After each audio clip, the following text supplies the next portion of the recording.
Hello, hello, hello. It's Stephanie here from HMO Heaven again. And we are doing Ask the Angels live at 5. And it's all your rent to rent questions answered. And we've had some amazing questions in tonight. Rent to rent is a great strategy and it can really transform your life. But if you're stuck at the moment and you can't get started, then I think these questions and their answers will really help you to get going. Nikki, I can see that you're on this live.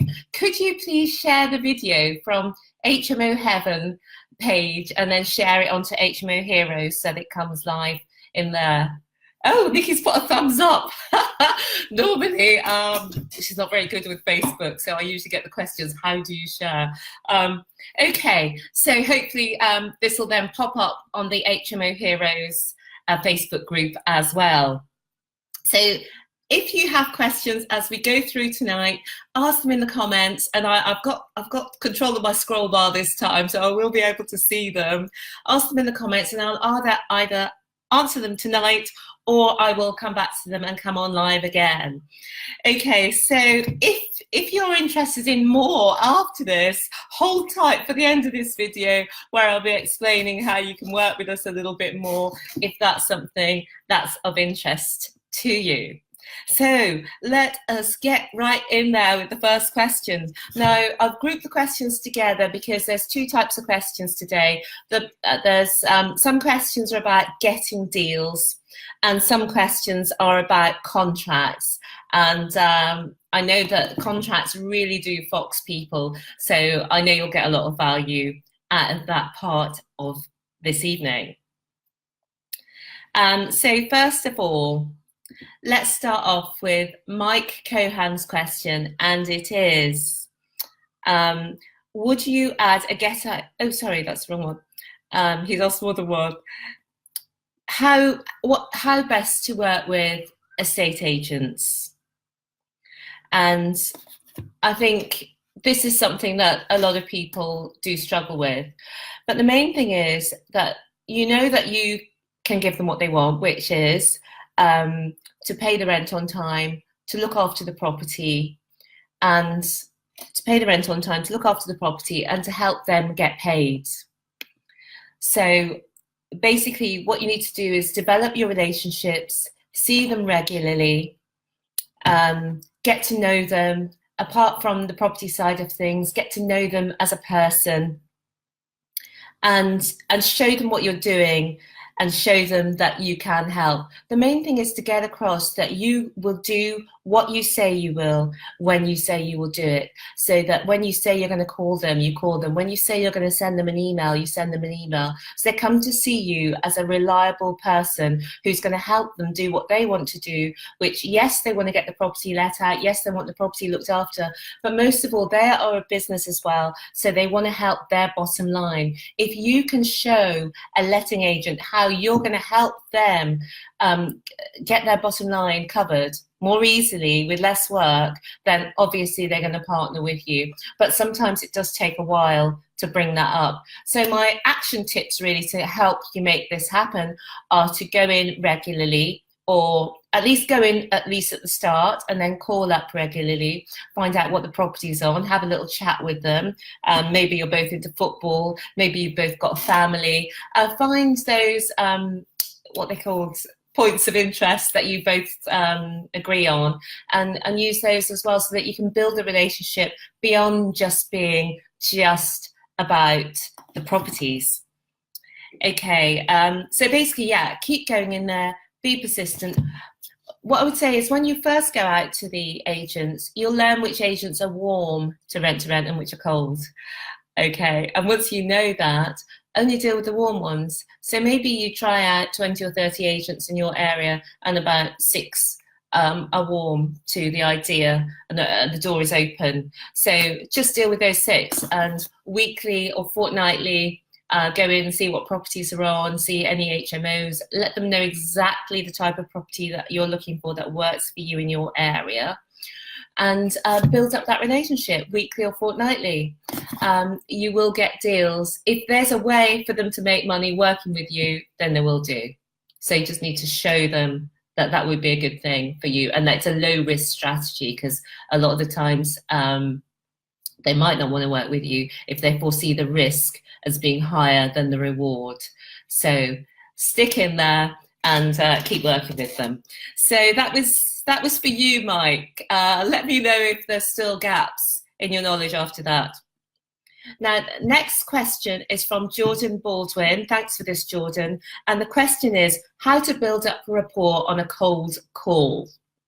Now, this one is when Jordan is calling the landlords on Spare Room about renting out their properties.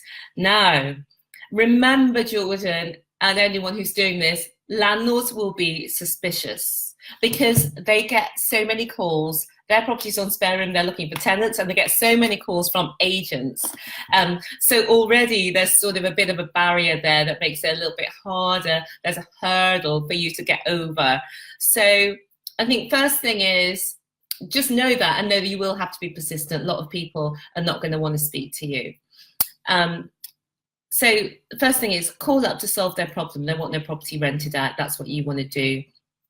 Know that you can add value to them, and do your research beforehand about their specific property. Look at the pictures online, understand it. Is it all empty? Is it just a couple rooms? And if there's a rental, I mean, put it all in the spreadsheet beforehand, so you know what price you would give. If it was all ready to go and in perfect condition, what rental would you give? Because then once you get on the phone, the main question that well, first of all, there'll be some landlords who won't speak to you. Like if you called me about a rent to rent, obviously I'm not going to be interested. So many landlords are going to be in that category. Just be aware of that and just know that that's going to happen, and don't let that put you off. Then when you get a landlord who is actually a self-managing landlord, then you want to have a chat with them and see how you can solve their problems. You might not be able to. So if you go on to rent and they do want you to give you the rent, last week I explained that you're going to do everything, pay the bills and pay them. You're going to meet or exceed the net rent that they're currently receiving. So that might pique their interest and they want to know what that rent would be. And then you say, well, can I come around to do a viewing and I can let you know what the rent will be? Well, if that doesn't work, if that doesn't wash and they're not interested and they don't want you to come and do a viewing, they want you to let them know over the phone, you can then let them know the figure that you've worked out, which is what you would pay them if their property was in perfect moving condition up to your standards. You can let them know that figure. And then obviously once you've been there and you've seen that there is work to do, or to bring it up to standard, either he can pay for it or you can pay for it and reduce the rent. So that's a nice way to work on the spare rooms. I think you've got to expect that a lot of people are not going to be interested because you could be dealing with other agents there on Spare Room. And as somebody else pointed out on the actual page, what they're wanting is individual tenants. They're not wanting agents. So you're putting yourself in a sort of pushing uphill situation when you're calling people on Spare Room. So I hope that helps. Any other points, just let me know. And I'll just say a quick hello to who I can see we've got online with us today. So Richard Parks, hey. Lois, I've got one of your questions in a while. Joel Greening and Steve Ambler, hello guys. And even Nikki Taylor, she doesn't normally watch these. So great to see you guys all on. And if any others of you are watching, do give me a thumbs up. Oh, I can see I've got 2 comments. All right, okay, great. So now we're going on to the problem of contracts, and we have a question from Matt Norris. Matt, are you watching? I don't know if you're on. Oh, we've got a couple of hellos. That's nice, and we've got a third one. Oh, that's Nikki's thumbs up. Okay, so Matt Norris. This is Matt's question. Hi, that's Joel. Hi, Stephanie. Contracts! Exclamation mark. To touch on a previous question I asked, what is the correct type of contract to use for a rent-to-rent with the estate agent or with the landlord? And as was highlighted, there are differences of opinions about what should be used. In other forums, it seems people are using corporate lets. Thanks. Oh, Matt Norris is on. Hi, Matt. Okay, so this is the answer, Matt. Basically, in legal terms, to know the definitive answer, then it would have to be tested through the courts. So at the moment, with rent to rent, people use, there's an agreement within rent to renters, that there's an agreement which is a hybrid between an AST, which is for a single tenant, and a company let or commercial lease. There's a hybrid of that, which is a rental agreement which you draw up with your solicitor, and the owner gives to their solicitor, and you both sign up to it. So that is what the accepted norms are. So that rental agreement is what you would draw up, and you can either buy them off the peg from other rent-to-rent trainers, or you can have your own made up with a solicitor. So that is the accepted way to go about things. There are risks to it, of course, because it hasn't been tested, but most of us who are operating wouldn't want to be testing things through the court anyway. So it's just up to the level of risk that you're willing to accept, whether, sorry, whether you want to use an off-the-peg agreement through a trainer, which many people are doing, or whether you want to have your own agreement written up that maybe that gives you a little bit more peace of mind. Now, what we do, we did get ours written up by a solicitor, and ours is actually a commercial lease. And that is to give us extra protections which are not offered by the other type of agreement. So, for example, with the commercial lease, the lease sticks with the property, so it's not just with the owner. So for example, if the owner died, the lease would pass on, and if the owner sold, the lease would also pass on. And it also gives us a few other protections which I had written down beforehand, which it allows us, we don't normally do this, to put a note of interest on the title deeds of the property. And our contract also helps with one of the things that I see coming up quite a lot in groups, which is where a landlord won't or can't do emergency work that's needed. For example, a boiler I saw today on a Facebook group. Someone's landlord wouldn't fix a boiler and is insisting that some minor fix that hasn't worked is enough and that they should pay for the works that are needed. So our contract allows for the fact that if after correspondence the landlord won't do the works, that we can do the works and claim the money back from the rent. Now, this is something we would never do because contracts are always the last resort. You want to manage your relationships with your landlords and your tenants just on the basis of, good relationships and communication rather than on contracts. But the contract is there as the last resort, and so everything that we want to protect ourselves again and the protections that we want to give to our landlords, it's all in that contract, and that contract was specially drawn up for us. So, and we would go through all of the issues that you need to bear in mind, whatever contract you've got, just so you can make sure that all of those are in. So if you're investing heavily into somebody's property, for example, not everyone does this and you don't have to do this. We have invested reasonably heavily into some of our contracts. So that's why we looked into getting these leases specially drawn up that are going to give us more protection, and that protects the landlords. They protect both sides, because we do insist that our landlords also take legal advice about the contracts before they sign it. So I hope that's answered your question, Matt. The accepted norm is the rental agreement, which is a hybrid of an AST and a commercial lease. We use a commercial lease, but that's because of the specific market we work in, where all of the properties that we work with are licensed HMOs, and that might not work for every circumstance. So the rental agreement is your best bet at the moment. Okay, any more questions? Any follow-ups on that? Matt, just let me know.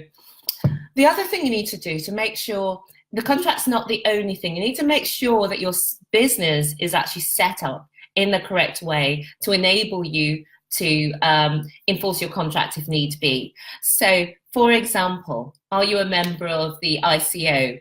Have you got professional indemnity insurance? Are you members of organisations that give free legal advice like the FSB? There are checklists that you go through when you set up your business. They don't take long, they're inexpensive, to make sure that you set up your business right in the first place. The contract's not the only thing that you need to take into account. Okay. Now, next question.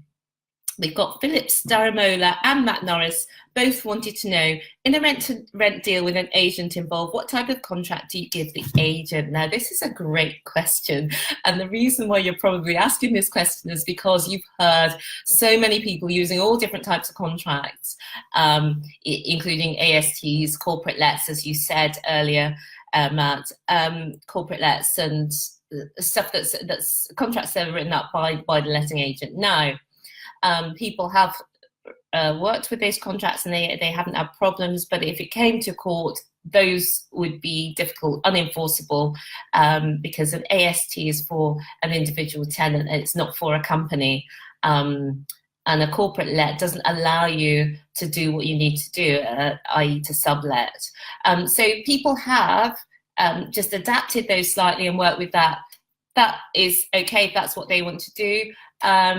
What we would do is, if we were working with an agent, the agent wants to get paid their fee. That's the bottom line. So I think we would have our contract with the landlord, and then we would have a contract with the agent that says that we're going to pay them a fee, whatever the agreement is, whether it's a percentage or a flat fee for the term of that agreement, and also for the term of any subsequent agreements with that landlord for that property. I think that's the way that gets around it, that gives you the security you need, especially if you're investing significantly. But the realpolitik is that if people want to work with agents, they can't always work that way.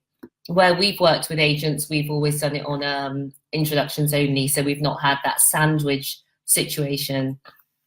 So that's the answer to that one, Phillips. Any further follow-ups, let me know in the comments. So Mike Cohan said, would you add a get-out clause to the management agreement with the owner? Yes, we would. So Mike, the get-out clause is for one side only, and that is so that if their property in some respect becomes un-HMOable for whatever reason, if government policies change, if HMO licensing changes and their property no longer qualifies or anything like that, then we can give the property back, because we can no longer do what we've contracted to do, which is to multi-let the property. So our opt-out is if that becomes the case. If something unexpected happened to the house where it was multi-lettable, again we would be able to exit that policy.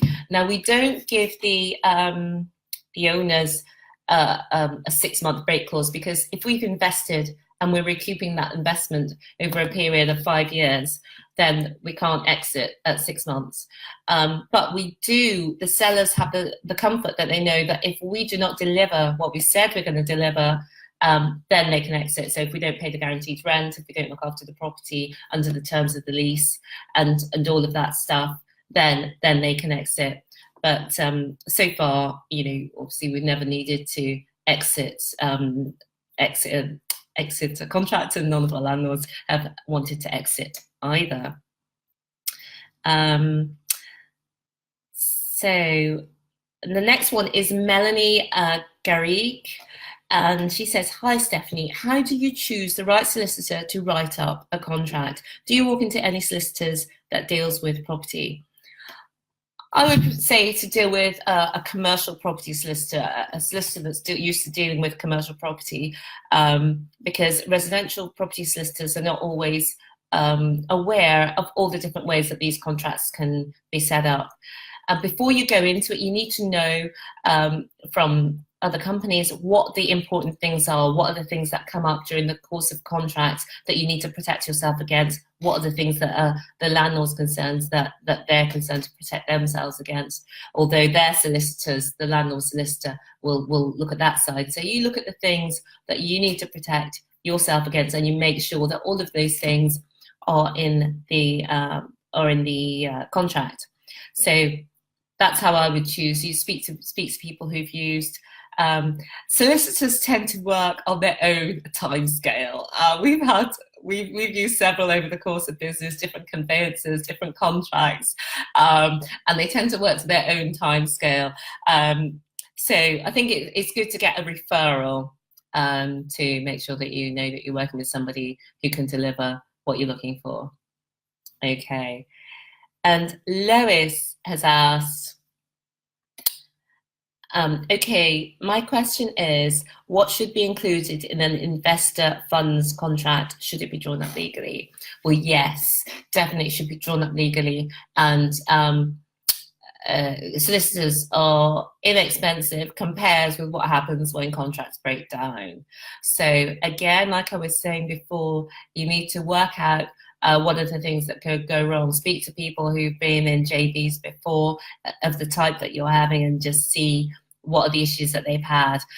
Often these issues are to do with the exit from the deal and what that looks like. They're to do with what constitutes success. So the levels of service for a refurbishment, or the rental values, or the voids, or so. It's about what constitutes success within the contract and the exit. Those are two crucial areas where people do come a cropper. So I think it's worthwhile to agree your heads of term with your JV partner, and then you get a solicitor to put that all into a contract for you, so that you're protected and your JV partner's protected, and more critically, you both have a real clarity about what's expected from both of you. So Matt has asked, seems like I better speak to a solicitor then, a bit concerning that people are using corporate let contracts for R2R. Well, Matt, because nothing has been tested, and people have sort of not come a cropper under it, that's what they're doing. Yeah, have you started, Matt, in rent-to-renting? I mean, I would personally speak to a solicitor and get my own contract drawn up, but as I say, you can also buy them. This sort of rental agreement contract, which people seem to be using without problems. Okay, yeah, so that's all of the questions actually. So just before that's the quickest one ever, isn't it? So if you've got anything else, you can just ask me. We don't need to make these all into epic, stewy and full-length feature films. This one could be a little trailer.